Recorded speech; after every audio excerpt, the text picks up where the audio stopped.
Breaking news po mga kababayan, ako po, Risa Hontiveros. Talagang nanginig dito sa pasabog ni Sara Duterte at talagang nag-iiyak-iyak sa kanyang press con. Ngayon mga kababayan, pati mga congressman na naghain po ng impeachment laban kay Sara Duterte ay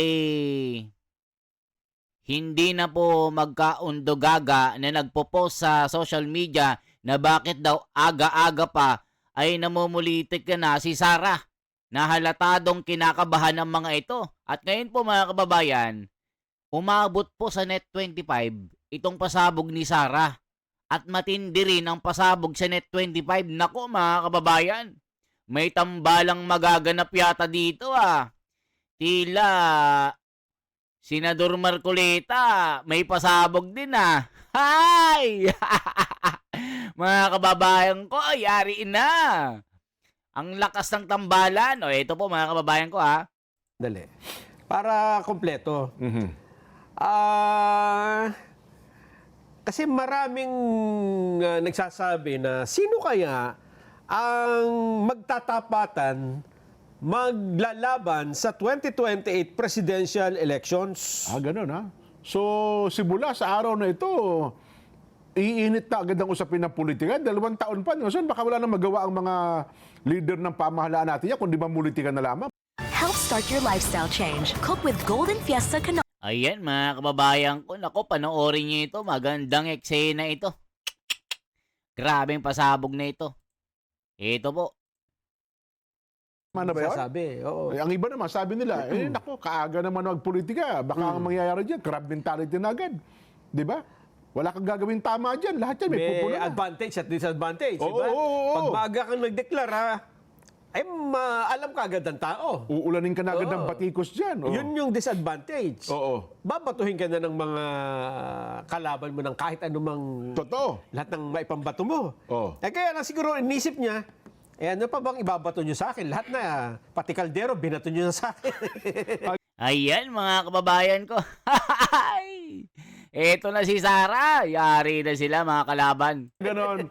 Oo nga no, sabi ng banda, tama din naman. Ano pa? Ano pa ba Ano pa? pwede niyong ipukol sa akin Oo. na pwede mo makasira? At di ba, sabi natin, Lahat na, winasak niyo sa akin di ba? oo. Oo. Tama. Kaya sabi niya, Sino yan? Anong sinabi niya? ang sabi niya, bakit mali ito? Hala. Ito na, ang sabi niya, Jen, tatakbo ako bilang Pangulo ng Pilipinas. Nako po mga kababayan. Larry Gadon? Larry Gadon. Hindi, siya yan?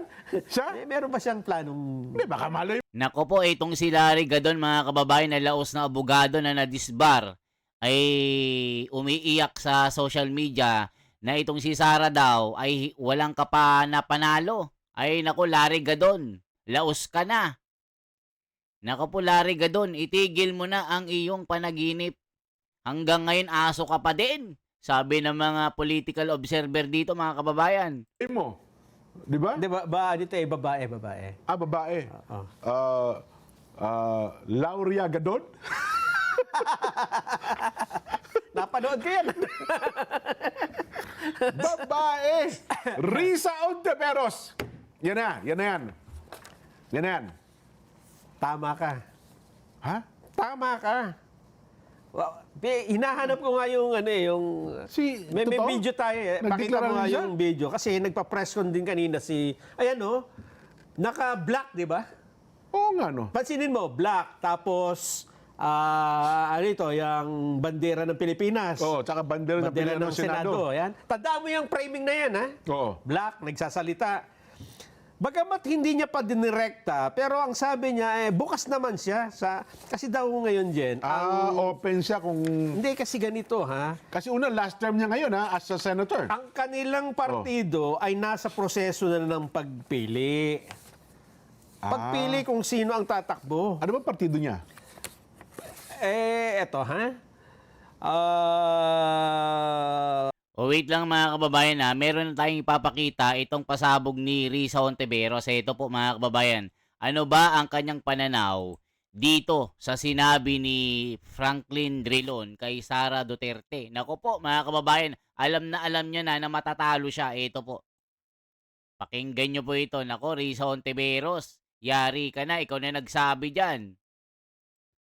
Nandun po ba yung talagang pagkilala na mahirap talunin ang isang Sara Duterte sa pagkapangulo sa 2028? So, ayon ako kay Sen. Frank. Mhm. As of today, siya talaga ang pinakamalakas na kandidato. Mhm. So, kung pipili kami ng kandidato sa hanay namin at mag-unite kami sa kanya, kailangan maging kasing lakas ng kandidatong iyon at kalaunan maging mas malakas sa kandidatong iyon. Mga kababayan, o kayo ba, naniniwala ba kayo na meron silang ilalakas laban kay Sara Duterte? Anong masasabi nyo? Mananalo ba itong grupo ng Super Pink Lawan? Nako, mga kababayan ko, ituloy pa natin ito. Kung ngayon ang eleksyon, VP Sara for President, and since wala pa kayong candidate, opposition na lang. Kung sino man yung Oo. bakit mas dapat kayo ang piliin over her? Ano ang meron inilalatag ngayon ng opposition, maipapangako ng opposition sa sambayan ng Pilipino? I think yung maipapangako ng isang united opposition candidate is something new, something better. So, hindi pag-uulit sa isang nakaraan na nasubukan na natin, kundi something different and better. Kasi dapat naman siguro sa pagsulong sa kinabukasan, oo, maging bukas tayo, panatilihin ang mga mabubuti mula sa nakaraan. Pero, iwan din natin yung mga lumang bagay na natin. Ayan, mga kababayan, ayon kay Risa Hontiveros, kung siya daw ang papalarin, yun na, mga kababayan. Mas malakas, kayo nang bahalang mag-interpret. Ito pa po, mga kababayan ko. Panoorin nyo itong pasabog na ito. United Opposition daw ang kanilang... Hindi, pero Ay, hindi. United Opposition, dahil sa Senado. Pare-pareho silang... Magkakasama sila oo nga, niyan, no? tama. Oo. Hindi natin alam Ano sa kung sino... PDP laban? Ano ba? Oo. Nung nakaraan, ano ba partido na yun? Parang alam ko, independiente siya eh. Last elections eh. Hindi, yung nakaraang eleksyon tumakbo siya. Ngayon daw, ay nag-uusap na sila para mapagkasunduan kung sino ang pipiliin nila tumakbo sa pagkapangulo. Doon sa kanilang grupo. Pero hindi pa man niya sinasabi na ako yun, pero isa siya sa pinagpipilian. So, Nandun na yung posibilidad. Kung siya ang tatanungin, gusto niyang tumakbo presidente. Lalo kung mapipili siya ng grupo nila. Hindi niya, oo. Ganon. Tandaan niya yung framing na yan, ha? Ito naman ang yung isang video naman. Tingnan niyo. Kung Meron pang isa nagdeklara din? Pareho. Tingnan mo. Nako po. Bandera ng Pilipinas, nakaitim, at nagsasalita din. Wala lang yung ng OBP. Kasi tinanggal niya dahil ayaw niya sigurong gamitin yung opisina sa pagdedeklara. Oo nga, no? Ano bang sabi ni Vice President Sara Duterte? Yan na.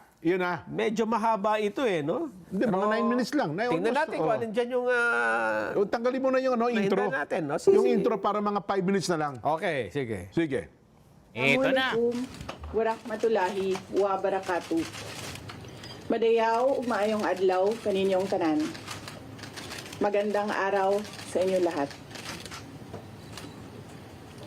Proverbs 19 verse 21 states, "Many are the plans in a person's heart, but it is the Lord's purpose that prevails." It took me 47 years to understand that my life was never meant to be only mine. Unlike others, I may not have been born just to chase happiness. For a long time, I questioned the weight of responsibility to my family, to my country, to everyone who called on me. Today, I have peacefully accepted that my life is unlike any other. Sa unang mga buwan ng aming mga termino, nakita ko na ang kawalan ng katapatan ni Bongbong Marcos Jr. Nako. sa mga pangakong binitawan noong kampanya. Pati na sa kanyang sinumpaang tungkulin para sa bayan. Dahil hindi ko kinaya na maging bahagi ng 2025 national budget na tadtad ng katiwalian, pinili kong umalis sa kabinete kahit alam ko na mula pa noong 2023 na ang magiging kapalit ay ang aking impeachment. Mga kababayan, humihingi ako ng paumanhin. Patawad kung tinulungan ko mahalal si BBM bilang Pangulo ng ating bansa. O ayan mga kababayan, si Inday Sara ay nagsosorry dito. Sinagot na na Anticlear yan, nag-iiyak. Hindi daw si BP Sara ang nagpanalo kay BBM. Sariling sikap daw ito dahil unity team. Kumbaga, si BBM ang nagdala ng kanyang destiny. Hindi daw si Sara ang nagpanalo. Hala ka. Kung hanggang ngayon ay marami pa ring Pilipino ang nalulunod sa baha nang dahil sa malawakang korupsyon. Naka po. Patawad kung lantaran ang pang-aabuso ng ating mga institusyon Nakakaiyak. para sa pansariling interes ng mga politiko. Patawad kung patuloy ang pagtaas ng presyo ng mga pangunahing bilihin Naka po. habang nananatiling kapos ang kita ng bawat pamilya. Naka po. Patawad kung wala man lang tayong tunay na seguridad Kita nyo mga kababayan, walang seguridad. Ibig sabihin mga kababayan, hindi safe ang mga kababayan natin pag lumabas sa mga eskinita na may nagduduruguista. Hala ka mga kababayan ko. sa pagkain.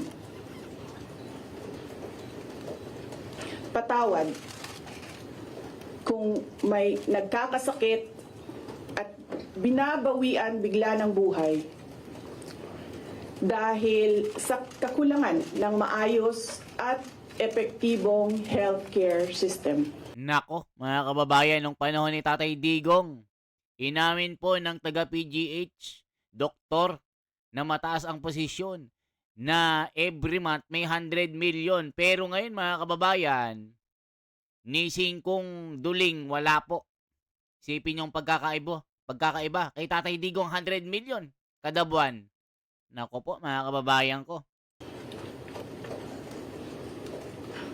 Hindi ako kailanman natakot sa pagsira nila sa pangalan ko. Ngunit may takot ako para sa ating mga anak. May takot ako para sa susunod na henerasyon.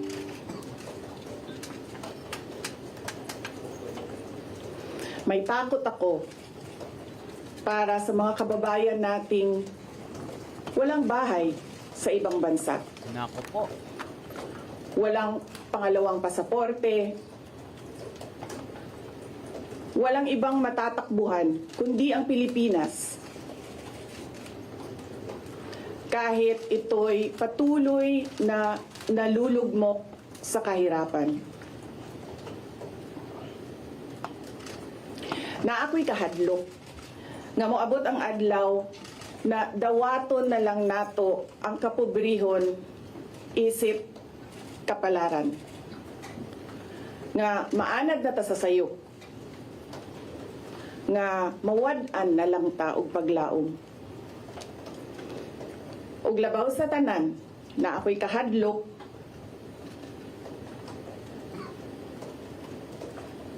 nga mo Nako, mga kababayan, nagulat ang mapalasyo dito. Sabi ni BBM, good luck. Ganun lang sagot niya, good luck. Ay! Mga kababayan ko. Nung malaman niya, sabi niya, good luck. Ano ka ba naman? Wala ka man lang ka-react, BBM. abot ang adlaw nga wala na tay Pilipinas nga ikahatag sa atong mga anak. I cannot kneel before each and every Filipino to beg for forgiveness. Instead, I offer my life, my strength, Ayun na. and my future in the service of our nation. Ayun na. Mga kababayan, Ito na. ibalik natin ang tapang at malasakit para sa Diyos, sa bayan, at para sa bawat pamilyang Pilipino. Ako si Sara Duterte, tatakbo bilang Pangulo ng Pilipinas. Shukran. Ayun, Nelson. Grabe Malinaw ito. na. So 2028, iniba niya yung naratibo ng kanyang pangtatay, ha? Di ba nung nakaraan, maalala mo, ang tatay niya, araw na ng kamantag doon, nung submission ng ayaw pa tumakbo, di ba? Hanggang sa last day, doon lang siya nagdeklara. Kapalit ni Martin Dino. Pero ito ang si BP Inday, 2 taon pa, bago ang 2028 elections, ay nagdeklara na po siyang tatakbo ng Pangulo, ng pagiging. Nako, mga kababayan, syempre, ano pa bang aantayin niya? Sinisira na siya eh. Lahat na ng paninira, ginawa na eh. Oh, ano pa bang inaantay ni Sara? This is it. This is the shining day. Ala ka, yari kayo, mga dilawantista.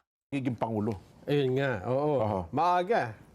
Para Pero dun sa iba. Pero pinag-iisipan ko na, ang tandem daw ay tapang at malasakit. Nako, Yung tapang siya. Oo. Sino kaya yung malasakit? Di si ano yan? Si Bongo. Malasakit. lahat O meron pa iba? markuleta. May iba pa yan? Meron pa? Oo. Nako, parang alam ko Tapang at na. malasakit. Sino iba? Natapang malasakit? Kailangan na natin ng tapang Sandali, at i-re-review ko. Kung may... sa bandang dulo. Bandang Naku. huli. natin, ha? Oh. Ayoko nga, no? Tapos sinabi niyang ako, Nananawagan. oh, Oo nga, no? Nako, markuleta na ito.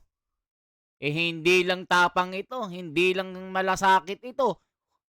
Hustisya at pag-asa. Isang katwiran ng liwanag na magliliwanag pa. Hala ka, mga kababayan ko. Sabi ni Tinyo, ang layo-layo pa ng eleksyon, 2 taon pa. Yan ang inuuna mo. Yan ang sabi ng mga dilawantista, bangagista, tibulista, mga kung ano-ano pang dilawantista ng mga bangagista, ng mga tangalista, ang mga nagsasabi. Ito namang si Gadon, umiiyak na. Sinasabi ba naman na parang tanga? Hoy Gadon, gumising ka. Huwag kang aso. Matagal ka ng aso. Yan ang sabi ng mga komento. Nagdaldal sa social media. Hindi daw mananalo si Sara sa pagkapangulo pag ngayon na daw gaganapin ang eleksyon. Hoy, Gadon, tumigil ka na. Laos ka na. Ay, naka. Yari.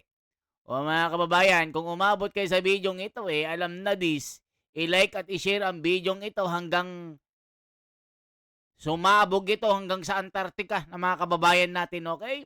This is the Wonders Philippines. Mabuhay po. Alam na, mga kababayan.